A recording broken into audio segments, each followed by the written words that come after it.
Good morning, Karan. Good morning, everyone. I hope everything is fine this time. There was some technical, I don't know what was actually happening, but we have to, recreate the link and do it again. So perhaps everything is going fine by God's grace. Taran, Saksham, everyone. Good morning, Saksham. Good morning, Samrat. Am I audible and properly visible to you?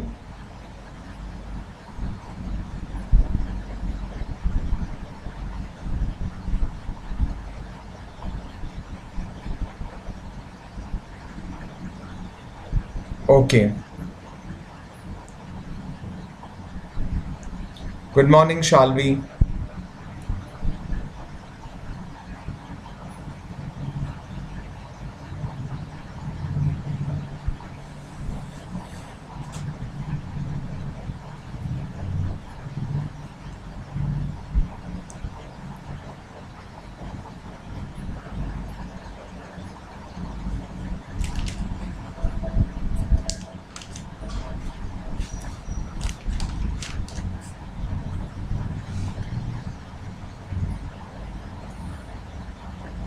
Okay, so we have to start with, since everything is going fine and most of you have already joined the class, uh, we have to discuss today. This week shall be dedicated to the legal awareness. Out of the legal awareness, this week shall be dedicated to the current legal issues, the burning issues that we should know, that every budding lawyer, every law student, and every aspirant of the CLAT should know, that what is happening, what are the legal discourses and what are the trajectories in your own country. Okay, so as part of it, we have to read and learn about the Criminal Procedure Identification Bill 2022 that proposes to collect sensitive data. So you must be able to read the document clearly, I guess.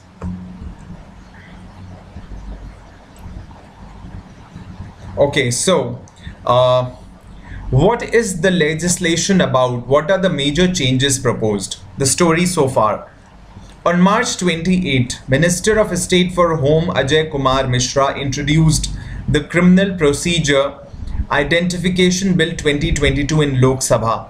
If passed, it will allow police and prison authorities to collect, store and analyze physical and biological samples, including retina and iris scans of convicted, arrested and detained persons. At the introduction stage, opposition members opposed the bill, terming it unconstitutional and an attack on privacy. So we have already been learning much about the issue of privacy and the issue of fundamental rights of ordinary citizens. When we talk about ordinary citizens, when we talk about the civilians, we should know that we are talking about normal people who are neither convicted nor arrested nor detained. Okay, the citizens' issues with relating to privacy are connected with things like the Aadhaar, the use of smartphones, the use of the personal floating of the personal data on various internet websites, and it goes on. So things relating to cyber issues and things relating to your Aadhaar cards, your identity cards, or your collection of your data and various other things, they violate and flout your privacy. That's what they do, right?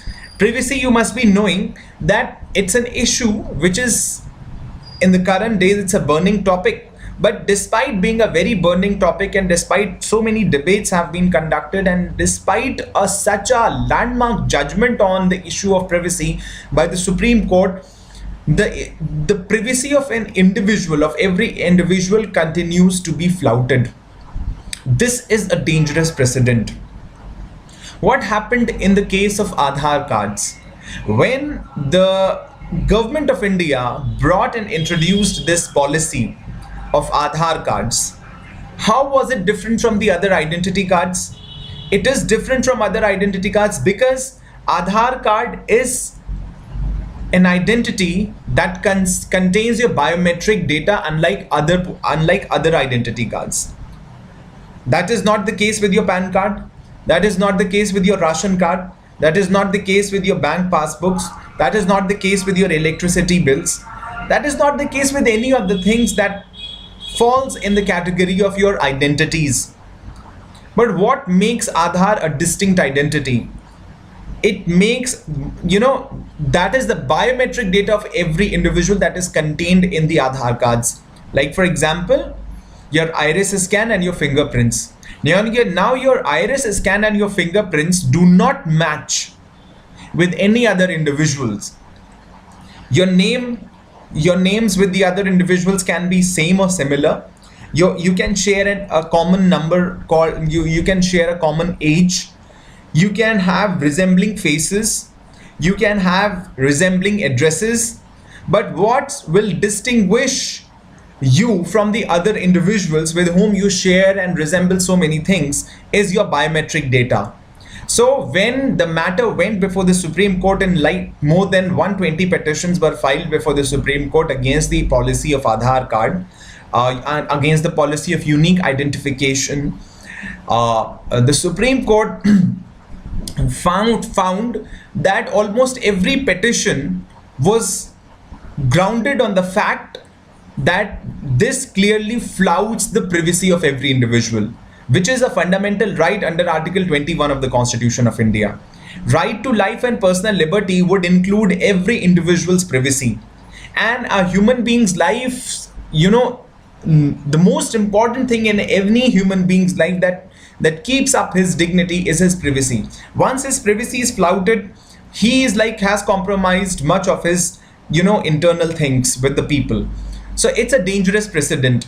So the most common issue before the Supreme Court was to deal with the issue of privacy. How important, what standard the right to privacy enjoys under Article 21.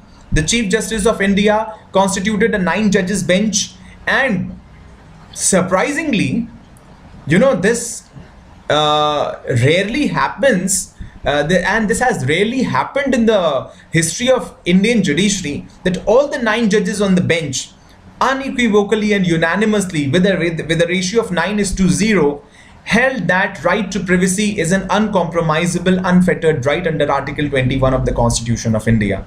And this is such an important right that it cannot be compromised in any case unless under very exceptional circumstances, unless under extraordinary circumstances where it is needed for a policy of the government to,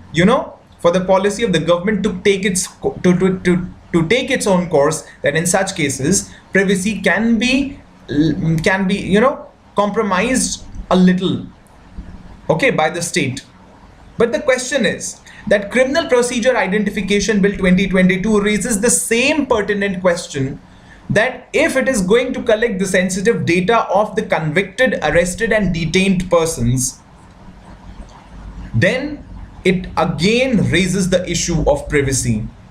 We have come back to the same question which was decided by the Supreme Court in Justice K.S. Puttaswamy versus Union of India. The case I talked about was Justice K.S. Puttaswamy versus Union of India.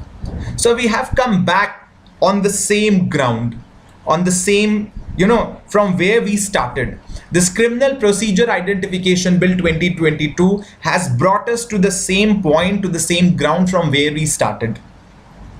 Now, this bill will allow, since this was passed recently by the Rajya Sabha, and this is soon going to become a law, because there's hardly any law these days which is, which can be withheld by either house of the parliament. Now, this will allow police and prison authorities to collect, store and analyze physical and biological samples, including retina and iris scans of convicted, arrested and detained persons. Now, this is going to be dangerous, since the police and the prison authorities, they already maintain a detailed data of all the convicted, arrested and detained persons. Now, this is going to be in a very advanced form, because this time it is going to be collected in a biometric form. Now, every detained, convicted and arrested a prisoner's biological samples will be collected, his retina scan will be collected, his iris scans will be collected, and his fingerprints will be collected. Now this, what the opposition members have termed it as unconstitutional and a calibrated and a direct attack on privacy. Okay, now what is the legislation about? The bill seeks to repeal the Identification of Prisoners Act 1920. This is important. For all of you people, what is important is to remember this, that the bill seeks to repeal the Identification of Prisoners Act 1920. For all the competitions, for all the competitions in the realm of law, this question becomes most important these days for the upcoming exams. As an aspirant of CLAT PG or an aspirant of judiciary even, I would suggest that what you have to remember is these kinds of bullet informations. These nuggets of informations are very important. That the Criminal Procedure Identification Bill 2022, is it a new concept or has it been brought in place of an earlier existing legislation? So the important thing is that it is brought in place of an earlier existing legislation, and which now will be repealed by this new legislation called Criminal Identification Bill 2022. And what was the earlier legislation? The Identification of Prisoners Act 1920. The over 100-year-old act's scope was limited to capturing of finger impression, footprint impressions, and photographs of convicted persons and certain category of arrested and non-convicted persons on the order of a magistrate. Okay, before we move ahead, can you please elaborate me the difference between the convicted, arrested, and detained prisoners? Before we move ahead, can you please shed some light on the convicted, arrested, and detained persons? Can you distinguish between them a little bit? Or do you think they all are synonymous with each other and hence there is no difference between them?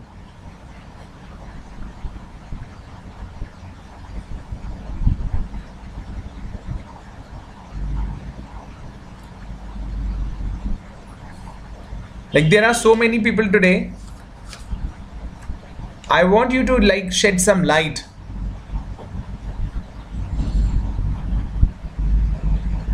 Convicted, who are the convicted prisoners? Who are arrested prisoners? And who are detained ones?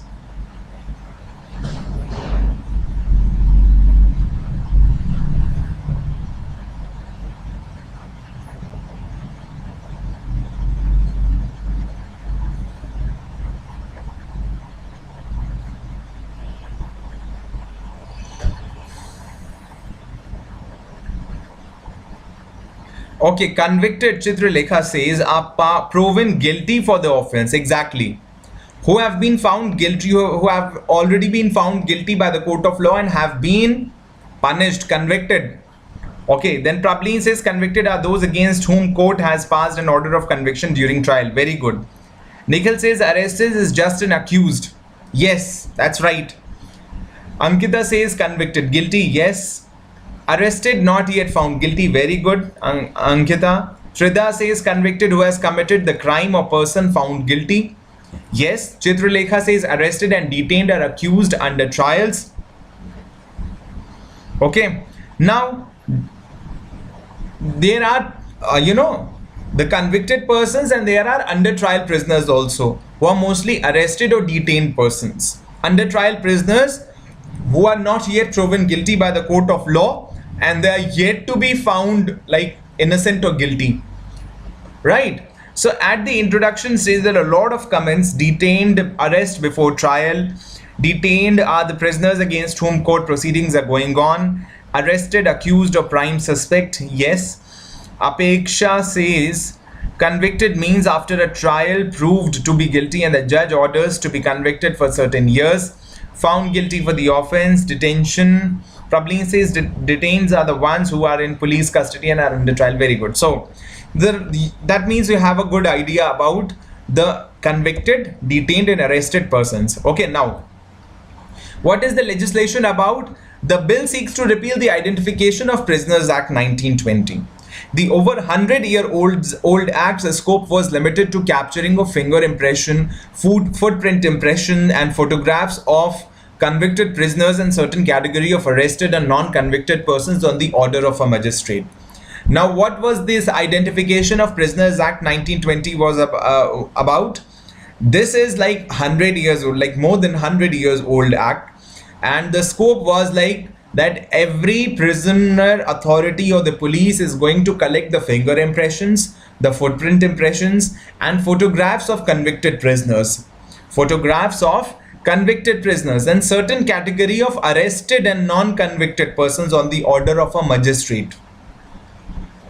Okay, and certain category of arrested and non-convicted persons on the order of a magistrate. Like the magistrate is going to order that even the footprints or the finger impressions or the photographs of some arrested who are not yet convicted persons should also be collected.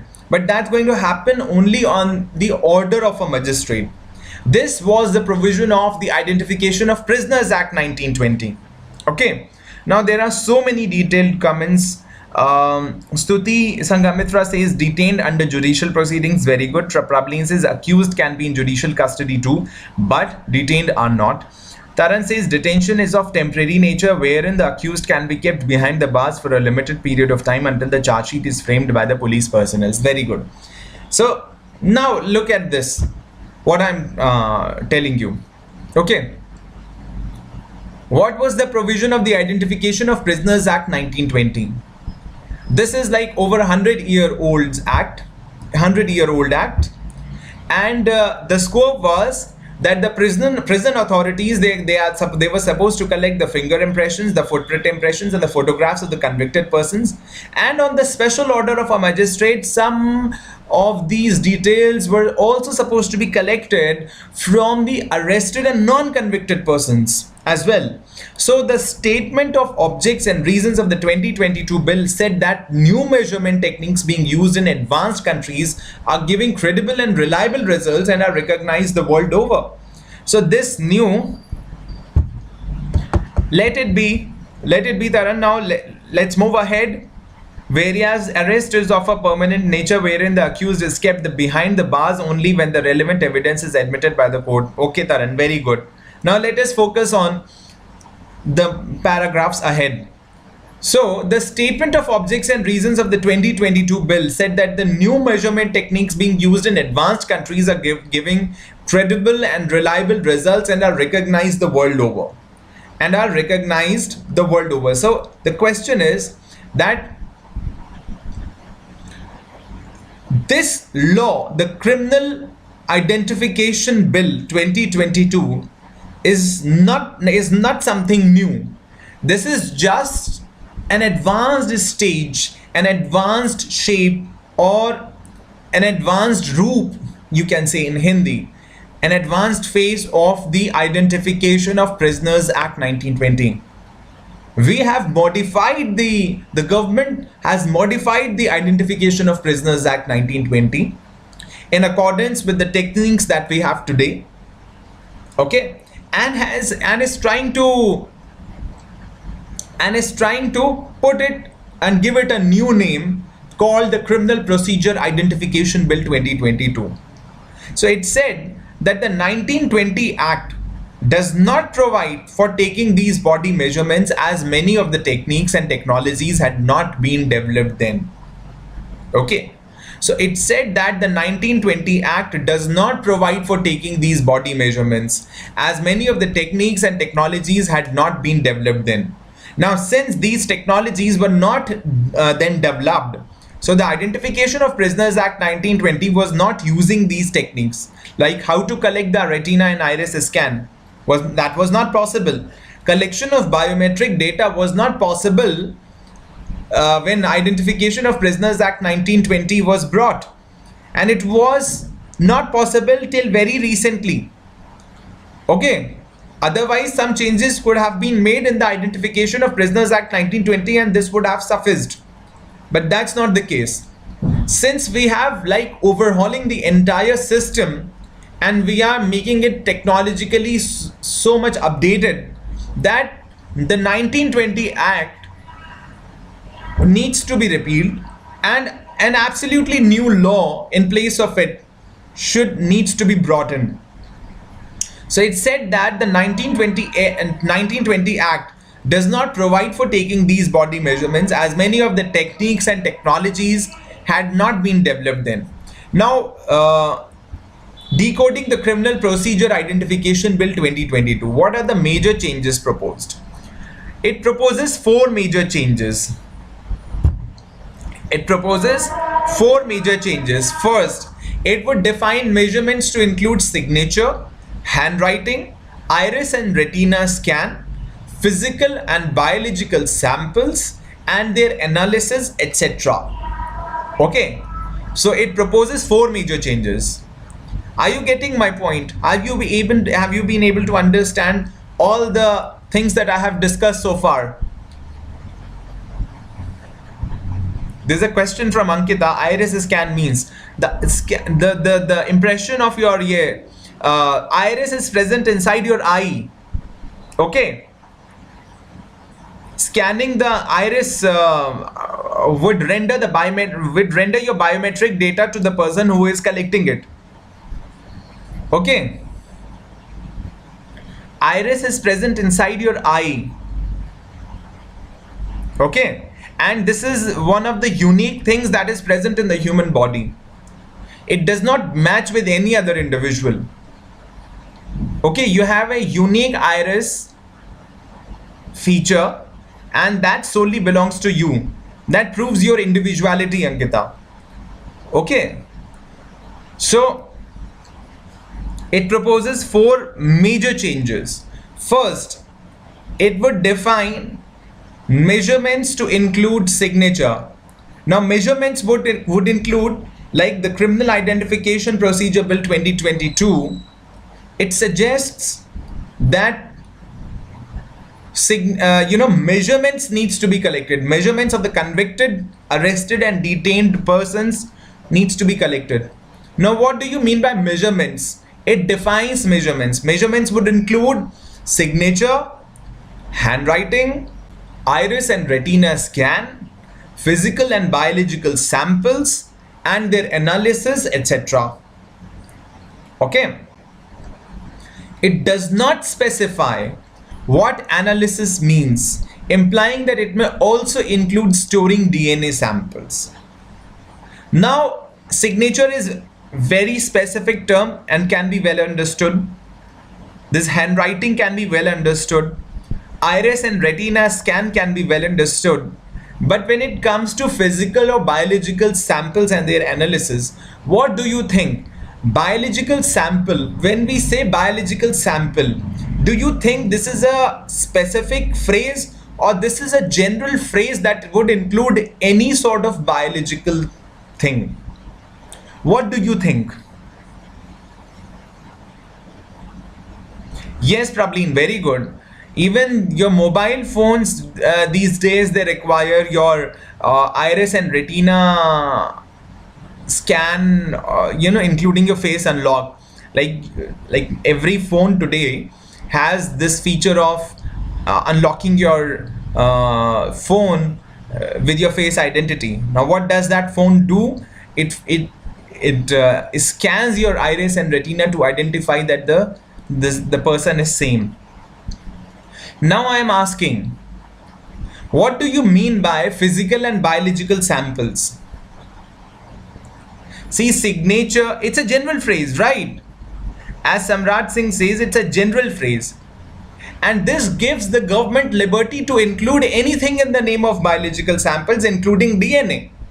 So what is being apprehended is that when the government is using a very general phrase, something called physical and biological samples and their analysis, and also the government has not endeavored to define what does analysis means and what biological samples would specifically be included therein, then in that case it is an inevitable apprehension that would arise inevitably that DNA samples would be definitely included by the government in the name of these general phrases. The etc. In the definition of measurements, the government has also included the word etc. The etc. mentioned in the text of the bill could give unfettered powers to law enforcement agencies to interpret the law as per their convenience, sometimes to the disadvantage of the accused. Sometimes to the disadvantage of the accused. Okay. Now the etc., when we are putting the word etc. before anything, or we are using it as a suffix after anything. So etc. gives unlimited, unfettered scope of putting anything under the disguise of etc. What do you think? Is that possible? Is that possible? Measurements, the definition in various laws should be very concrete, up to the point, and very well defined. There should not be any ambiguity in any legal definition. But there are phrases like physical and biological samples, like analysis, and also after using such ambiguous general phrases, the government is using the suffix etc., which is giving an unfettered and unlimited scope to the government to include anything it likes, as and when it likes, and anything it likes. Okay, now this would give an unfettered power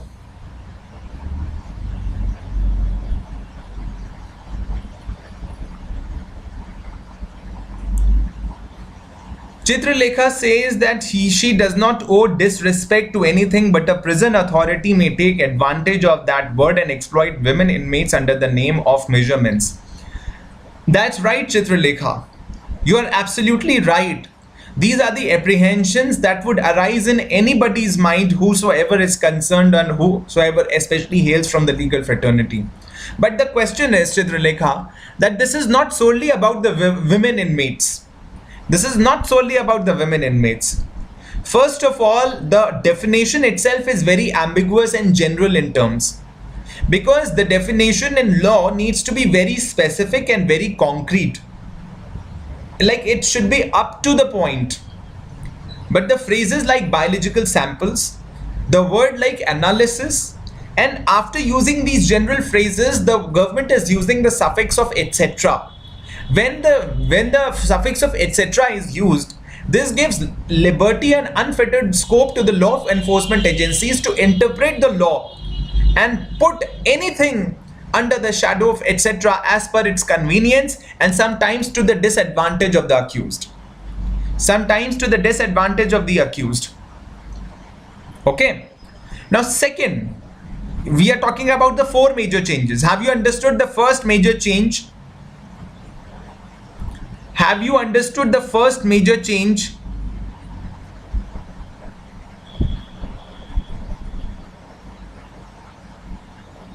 Or do you want to pose a compliment, do you want to pose any question out of it, or compliment anything or add anything like Chitralekha did?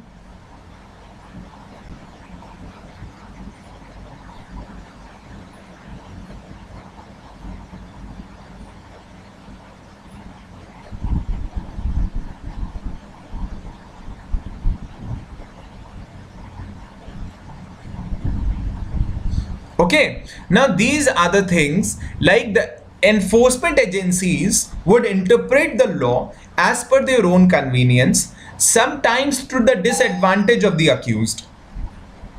Sometimes to the disadvantage of the accused means that the accused would then be able to, for example, now I should give you an example. If today someone is protesting, if anybody is protesting, or a group of individuals is protesting against any law, of the government, and the government happens to charge the particular individual under UAPA or National Security Act, then in order to intimidate or threaten the person or deter him from doing such things in the future, all his data, which is now already stored by the prison authorities in the name of measurements, would then be used in the future to his disadvantage. Now this is something what the opposition members are trying to say today in the parliament, that this is something very dangerous. People should be aware and should be like alarmed from such things. Second, what is the second major change it proposes? Second thing is, it empowers the National Crime Records Bureau of India, NCRB. You must have known what is NCRB.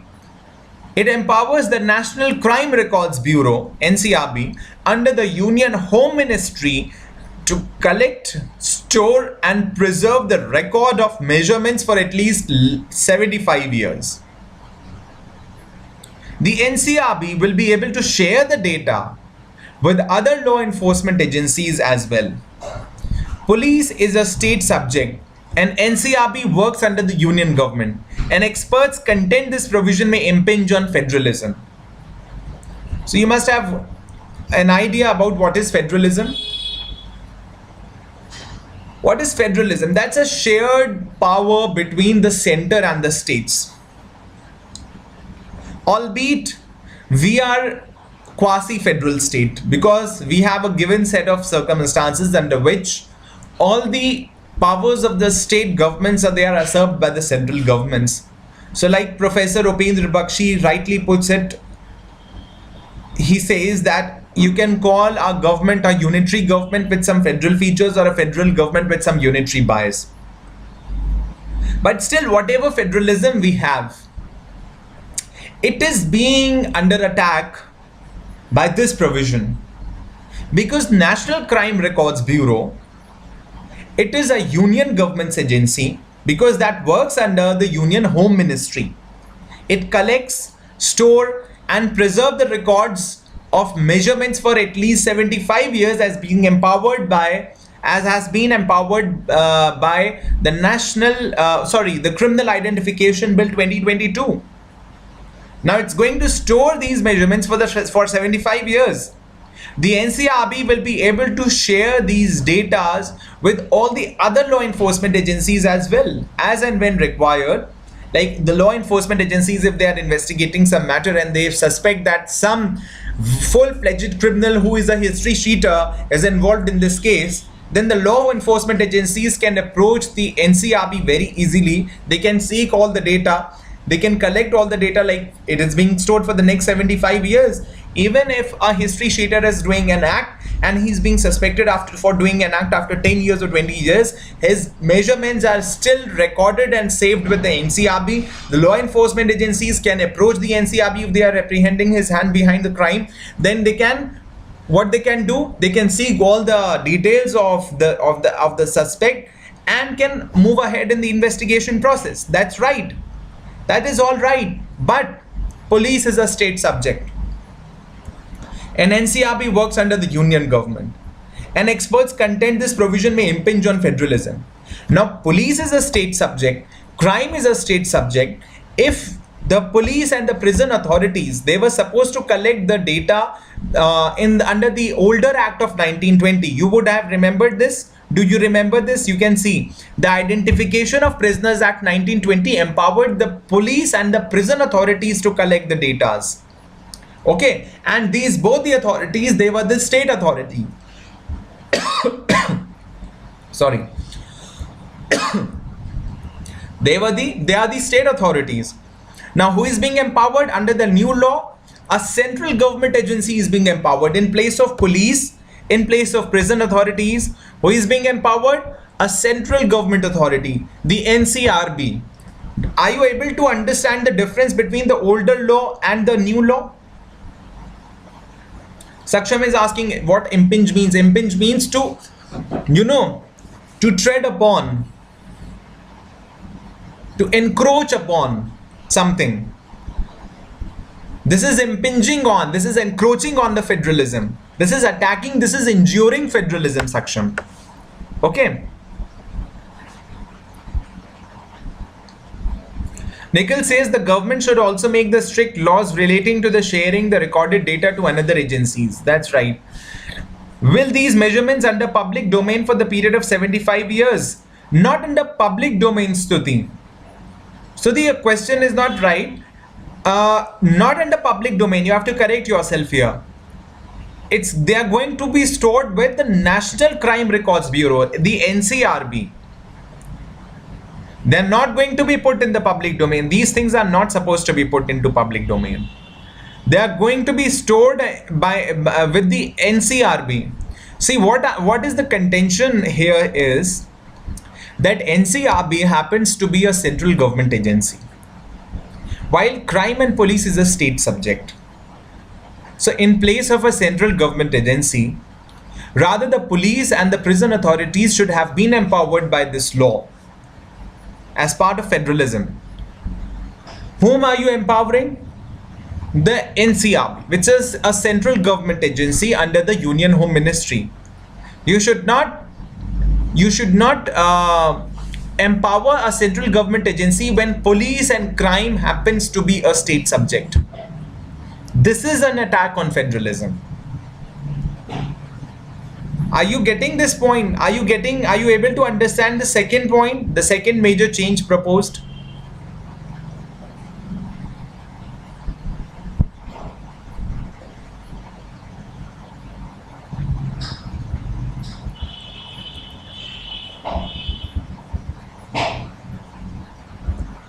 Are you able to understand the second point?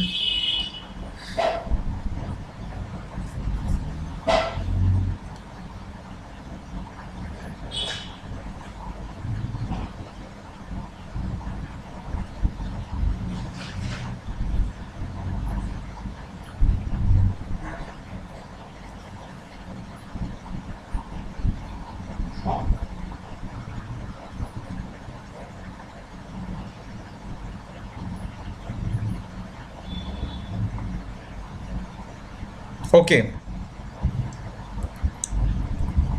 The third major change we should talk about now. It empowers a magistrate to direct any person to give vital details, which till now was reserved for convicts and those involved in heinous crimes. What is the third major change? The third major change is that the magistrate may direct any person to give vital details, which till now was reserved for convicts and those involved in heinous crimes. Okay, which till now was reserved for convicts and those involved in heinous crimes. Earlier, in Identification of Prisoners Act 1920, this provision was reserved only for the convicts and those who were involved in heinous crimes. Now, under this new Criminal Identification Bill 2022, the magistrate has been empowered to direct any person to give vital details. Any person means it would definitely include the convicts, but along with the convicts, it would also include the detained and the arrested persons or the under trial prisoners who have not yet been proven guilty by court of law. And what is the law? That a person should be deemed innocent until proven guilty by court of law. Okay. Now, third is that it empowers the magistrate to direct any person to give vital details. And as Chitralekha Bhagwati has very rightly and very nicely pointed out, that it is if the prisoners refuse to cooperate, this would attract section 186 of the IPC. Okay. So this bill is surely going to put the prisoners in hot waters. And this is how it becomes a dangerous precedent. Third, that it empowers a magistrate to direct any person to give vital details, which till now was reserved for convicts and those involved in heinous crimes. Fourth, it empowers police or prison officers up to the rank of a head constable to take details of any person who resists or refuses to do so. Okay. Yes, Chitralekha, that's all right. Okay. It empowers a magistrate to direct any person to give vital details which till now was reserved for convicts and those involved in heinous crimes. Fourth, what is the fourth major change? That it empowers police or prison officers up to the rank of a head constable to take details of any person who resists or refuses to do so. Now, every police or prison officers up to the rank of a head constable would be empowered to take details of any person who resists or refuses to do so. Okay, like just now we talked about that if the prisoners are refusing to cooperate, it would attract section 186 of IPC, what Chitralekha has already commented. Okay, it would attract section 186 if the prisoners are refusing to cooperate with the prison officials. It would definitely attract section 186 of the IPC. Okay, and once they refuse to cooperate, all their details will be collected and their names will be highlighted. Now the prison officials will will both use carrots and sticks to get the details out of them, and this is going to be very dangerous. Even if you are an under trial prisoner, and if you say I am an under trial prisoner, God forbid, and if you happen to, like, if you are if someone, for example, is an under trial prisoner, and if he says that he should be deemed innocent until proven guilty by law, and his details should not be collected, then the prison officials will then use both carrots and sticks to get all the details out of him. Okay, so this is a criminal attack on privacy. So what are the four major changes? What are the four major changes proposed by the new Criminal Procedure Identification Bill 2022? First, that the definition of measurements is very ambiguous, and the use of general phrases like biological samples, analysis, especially using the suffix called suffix of etc. This gives unfettered and unlimited scope to the law enforcement agencies to interpret the law as per their own convenience and put anything under the shadow of these general phrases, whatever they deem and necessary as per the facts and circumstances of each case, to use them to the disadvantages of the accused. Second, that it empowers the NCRB, which is a central government agency under the Union Home Ministry, to collect and store all these details for the next 75 years. Now, this is a calibrated attack on federalism because police and crime is a state subject. Rather, all the police and the state criminal authorities should have been empowered in place of NCRB to collect and store these data. Third, that magistrate can direct any person to give vital details, be it a convicted person or an under trial prisoner or an arrested or a detained person. Okay. Earlier, this provision was limited to only convicts and those involved in heinous crimes. But now the magistrate can direct even a person who is just accused of a very petty offense to give his vital details. Fourth, it empowers police or prison officers up to the rank of a head constable to take details of any person who resists or refuses to do so. Okay. Now, this is a criminal attack on privacy. What is a criminal attack on privacy? What are some other changes? The bill, now Prableen says that it is going to violate Article 20 Clause 3. Very good. What does Article 20 Clause 3 says? It's a right against self-incrimination. Okay, right against self-incrimination means that no man shall be compelled to be a witness against himself, isn't it? So if you are using your, if you're giving your vital details to somebody, to the law enforcement agencies, this is going to be dangerous, and that's what is the contention that we are going to read in the upcoming paragraph. Okay, Article 20 Clause 3. The bill also seeks to apply to persons detained under any preventive detention law. What is a preventive detention law? Anybody?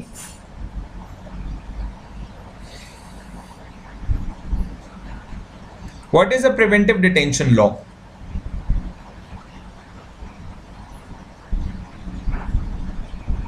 We have two kinds of laws: punitive detention laws and preventive detention laws. Punitive detention laws are normal criminal laws in which the arrest of the person happens only after the crime has been duly committed. Okay, and all the relevant evidence has been found against the person and he needs to be arrested. Okay, preventive detention law means which are very dangerous, and all the rights which any detainee enjoys under the punitive detention laws are not enjoyed by the detainee under the preventive detention laws. Okay, they are like dangerous laws in which the arrest may take place even before the crime has been committed, duly committed.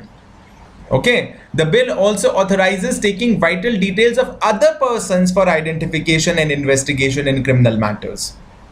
Okay, yes, Nikhil says like NDPS, like National Security Act, like Unlawful Activities Prevention Act, like TADA, like, okay, Terrorist and Disruptive Activities Act.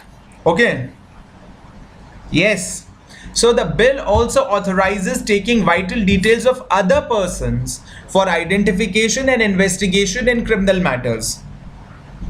It doesn't define the other persons, implying its ambit extends beyond convicts, arrested persons, or detainees. Okay, so the other persons, when the bill simply says the law enforcement agencies, they have the right to collect the vital details of other persons. So what do you think? How will you define other persons? Other persons would include or can include any other person whosoever is connected with the crime or whosoever is connected with the case, no matter what his role was. So the bill also authorizes taking vital details of other persons for identification and investigation in criminal matters. Now this is giving unlimited and unfettered powers to the law enforcement agencies to intrude into every other person's individual space or private space. This is a dangerous precedent. Okay, very good, Taran. A law under which a person is detained if there has been an apprehension on the part of police that he or she may cause disruption in the society, that's a preventive detention law. And the preventive detention law, under any preventive detention law, like for example, if A has been arrested or X has been arrested under any preventive detention law and Y happens to be his friend, then why should Y's details be collected? Now the bill also authorizes taking vital details of other persons. Now in the name of other persons, the law enforcement agencies would then be empowered to collect even vital details of Mr. Y, who just happened to be Mr. X's friend. That's it. He was not involved in the crime, but still his vital details are being collected by the law enforcement agencies because they have been empowered to collect the vital details of other persons in criminal matters, without defining what other persons would include, implying its ambit extends beyond convicts, arrested persons, or detainees. The bill's stated objective is to provide legal sanction for taking such details and will make the investigation of crime more efficient and expeditious and help in increasing the conviction rate. Congress member Manish Tiwari pointed out in the Lok Sabha that Article 20 Clause 3 of the Constitution states that no person accused of any offence shall be compelled to be a witness against himself.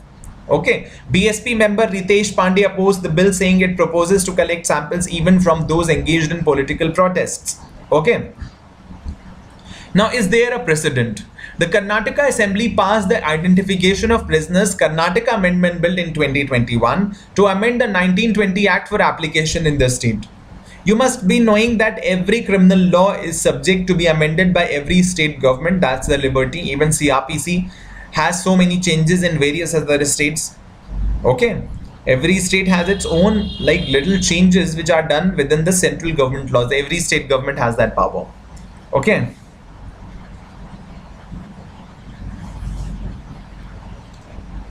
The bill expands the collection to include blood samples.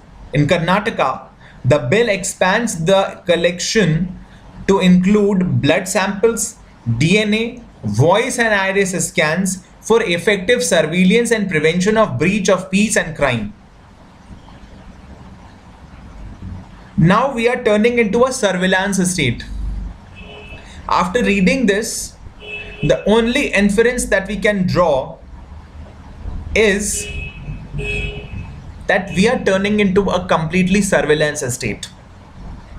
A state which is keeping close eyes on the movements of the people. A state which is keeping close tabs on the movements of the peoples. For effective surveillance and prevention of breach of peace and crime.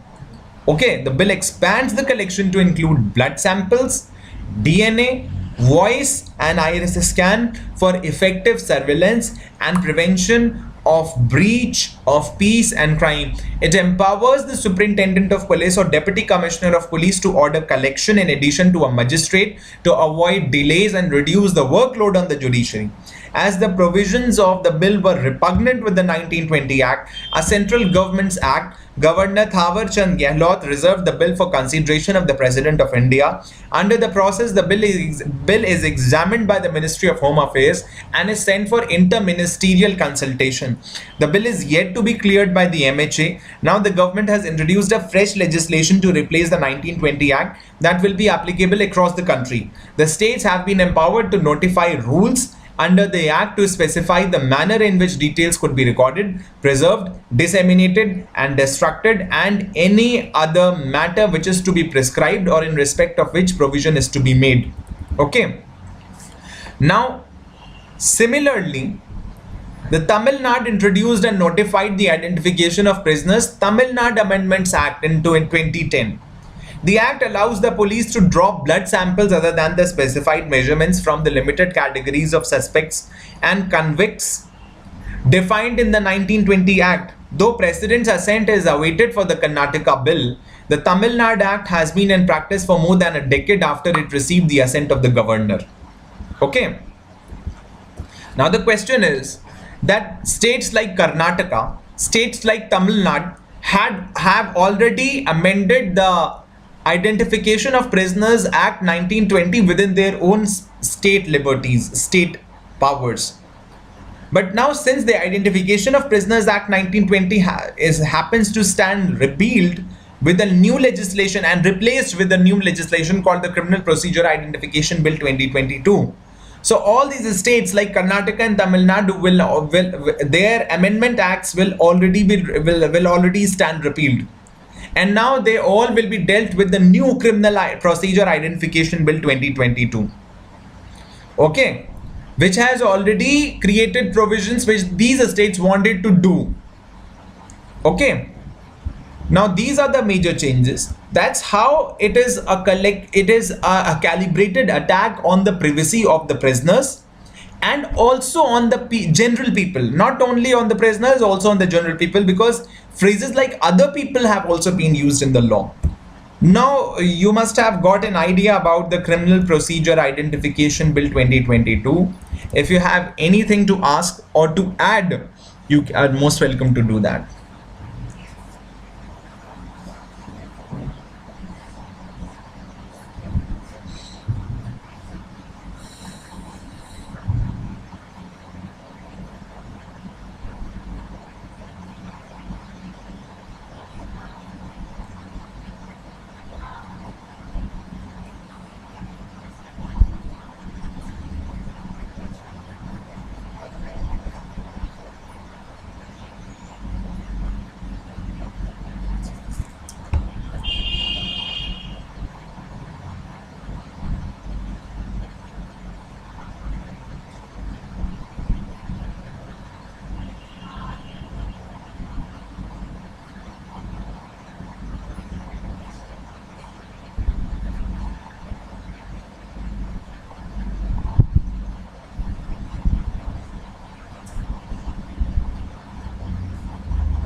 Is everything clear to you?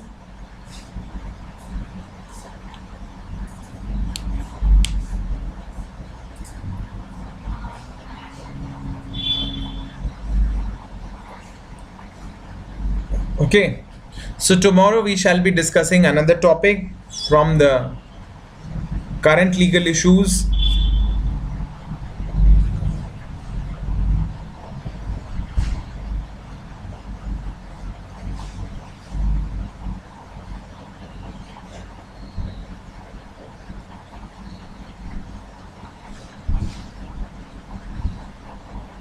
Tushar Khanna says that he believes that there is a provision where a person can refuse to oblige. Yes, that is Article 20, Clause 3 of the Constitution. That is everybody's fundamental right. No person accused of any offense shall be compelled to be a witness against himself. That's a clear provision. What can be bigger than this? What can be bigger than this? But the question is that these kinds of laws are being made. They are being challenged before the Supreme Court. But to no avail right now. See, there are so many things right now which are going on against the fundamental rights. But the question is that how far your protest, either through the process of law or by or through any democratic process, is productive. That's the question. Okay, Tushar. So the provision that we have is Article 20, Clause 3, right against self-incrimination.